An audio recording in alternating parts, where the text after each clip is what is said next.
Hello students, welcome to my channel GVCA classes. Today we will start the tenses. आज हम tenses के बारे में बात करेंगे। बहुत सारे बच्चों ने मुझे कहा कि सर आप टेंसेस की क्लास एक बार स्टार्ट करिए, यूट्यूब पे करिए। तो we know very well about the lockdown की जो सिचुएशन है, ऑनलाइन क्लासेस सबकी चल रही हैं। I am also providing classes on Zoom online classes. तो firstly we will start tenses. Tenses हमारे थ्री टाइप्स के होते हैं। सबसे पहले if we talk about the tenses, the first tense is present tense, past tense and then future tense. Present tense का मतलब क्या होता है? प्रेजेंट टेंस का मतलब जैसे हम बात करते हैं present indefinite, present continuous, present perfect tense और present perfect continuous tense. Present का मतलब होता है वर्तमान। वर्तमान मतलब जो चीज हमारी करंट में भी चल रही है। प्रेजेंट टेंस का मतलब जैसे वर्तमान में हमारी चीज क्या क्या चल रही है।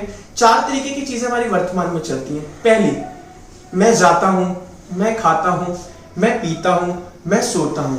इसे हम कहते हैं प्रेजेंट इंडेफिनिट। इसे हम क्या कहते हैं? Present indefinite. सबसे पहले हमारा होता है present indefinite tense. Present indefinite tense का मतलब क्या होता है? प्रेजेंट इंडेफिनिट टेंस में वो सारी चीजें होती हैं जो हमारी डेली की हैबिचुअल हैबिट्स होती है। Habitual habits like we can take an example of habitual habits. मैं जाता हूं, मैं खाता हूं, मैं पीता हूं, मैं सोता हूं, मैं खेलता हूं। ये जितने भी सारे के सारे एलिमेंट है, सारे किसके अंदर आते हैं? प्रेजेंट। तो हमने भी प्रेजेंट डेफिनेट की मैंने जैसे ही आपसे बात करी थी। प्रेजेंट डेफिनेट का मतलब क्या होता है? कोई भी चीज हम जो करते हैं, like if we talk about the habitual habits which we do regularly, it's called present indefinite. Next है हमारा प्रेजेंट कॉन्टिन्यूअस। प्रेजेंट कॉन्टिन्यूअस की अगर हम बात करते हैं, प्रेजेंट कॉन्टिन्यूअस का मतलब क्या होता है?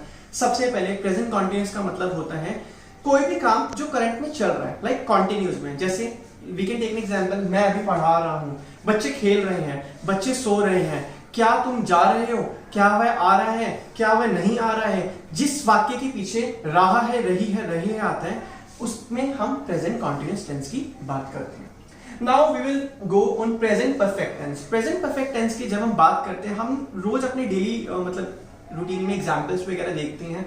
प्रेजेंट परफेक्ट का मतलब होता है ऐसा काम जो परफेक्टली हो चुका है। लाइक एक एग्जांपल हम लेते हैं, वह पढ़ा चुका है, मैं खेल चुका हूं, वह सुन चुका है, वह बोल चुका है। तो जिसमें हम कोई भी ऐसी चीज की बात करते हैं जो भी काम हो चुका है, like we can take example of everything which has done, every work which has done, it's called present perfect tense. जो भी चीज कार्य हो चुका है उसे हम क्या कहते हैं? प्रेजेंट परफेक्ट टेंस कहते हैं।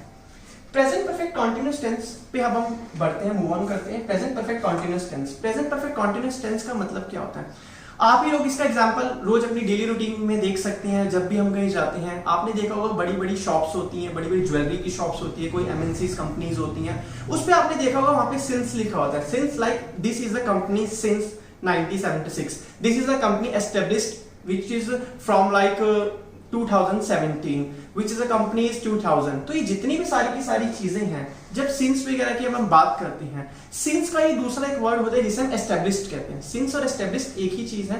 एस्टेब्लिश मतलब वो चीज कब स्थापित हुई है, तो सिंस और फॉर इसमें लगता है। प्रेजेंट परफेक्ट कॉन्टिन्यूअस टेंस में सिंस और फॉर लगता है। सिंस, अब हम बात करेंगे सिंस और फॉर की। सिंस और फॉर का में फर्क क्या है? सिंस होता है फिक्स चीज के लिए। फिक्स चीज का like we can take an example, जैसे एक तो मैं आपको एग्जांपल दे ही चुका हूं। सिंस का मतलब होता है 1996, 2000, ये सारे जितने भी फिक्स होते हैं। एक और एग्जांपल लेते हैं सिंस का, Monday, Tuesday, Wednesday, Thursday, Friday, ये सिंस है। ये सिंस के सारे एग्जांपल्स हैं। लाइक अब बच्चे कहेंगे कि सर मंडे तो महीने में बहुत बार आता है। अरे लेकिन मंडे दिन में एक बार, हफ्ते में एक बार ही तो आता है। अब इवनिंग हो गया, मॉर्निंग हो गया, आफ्टरनून हो गया। अब बच्चे कहते हैं कि सर ये सिंस के लिए क्यों यूज होगा, इसमें सिंस कैसे आएगा? अरे दिन में तो एक ही आफ्टरनून होता है ना, दिन में तो एक ही मॉर्निंग होती है ना, पूरे डे में तो एक ही क्या कहते हैं, नाइट होती है ना। तो वही चीज हमें यहाँ पे दे रखी है। फोर किसके लिए लगता है? फोर होता है, जैसे हम शुद्ध हिंदी में बात करें, सिंस होता है निश्चित समय और फोर होता है अनिश्चित समय। सिंस होता है फिक्स टाइम और फोर होता है अनफिक्स टाइम। सिंस का एक एग्जांपल हम लेते हैं, जैसे जनवरी, फरवरी, मार्च, अप्रैल, मई, जून, ये सारे मंथ नेम सारे के सारे जितने भी हैं ये सिंस है। If we talk about the timings, timings के हम एग्जांपल लेते हैं 2 o'clock, 3 o'clock, 4 o'clock, 7 o'clock, 5 o'clock, 8। अब बच्चे कहते हैं सर दिन में तो 3 बारी दो जो है 3 o'clock 2 बारी होते हैं। अरे एक तो 3 रात के बज रहे हैं और एक 3 दिन के बज रहे हैं। तो ये सिंस की सारी कैटेगरीज में आ जाते हैं। Now we will talk about the for. For कब होता है? जो चीज टाइम फिक्स नहीं होता। फोर का मतलब हम we can take an example of 2 hours। अब आपको पता है 2 आवर्स कौन से होते हैं? नहीं पता। 2 आवर्स तो 2 to 4 भी हो सकते हैं, 4 to 6 भी हो सकते हैं, 10 to 12 भी हो सकते हैं और 12 to 2 भी हो सकते हैं। तो ये 4 आवर्स की बात, 4 इसके लिए लगता है। अब हमने अगर बात करी 3 डेज फिक्स नहीं है। 3 डेज मंडे, ट्यूसडे, वेडनेसडे भी हो सकता है, फ्राइडे, सैटरडे, संडे भी हो सकता है, वेडनेसडे, थर्सडे, फ्राइडे भी हो सकता है। तो जो भी आसान भाषा में, in a simple language, in short, now we can say that since is for fix time and for is for unfix times. तो जैसा कि आपको मैंने आज सारे के सारे प्रेजेंट टेंस क्लियर कर दी हैं। प्रेजेंट इंडेफिनिट सबसे पहले फर्स्ट इसका है, प्रेजेंट कॉन्टिन्यूस सेकंड है, प्रेजेंट परफेक्ट टेंस ये है, प्रेजेंट परफेक्ट कॉन्टिन्यूस टेंस हमारा ये है। सबसे पहले आपको if you want to any doubts and if you want any questions then you can ask. और अगर मेरी आपको वीडियो अच्छी लगे तो प्लीज लाइक करिए, सब्सक्राइब करिए, शेयर करिए और आपके वहां पे बेल आइकन होगा, please press this bell icon. And if you want to ask any another topic, any another question, then you can put your comment on my comment box, and if you want to do any inquiry then you can. Okay, thank you so much, have a good day to you.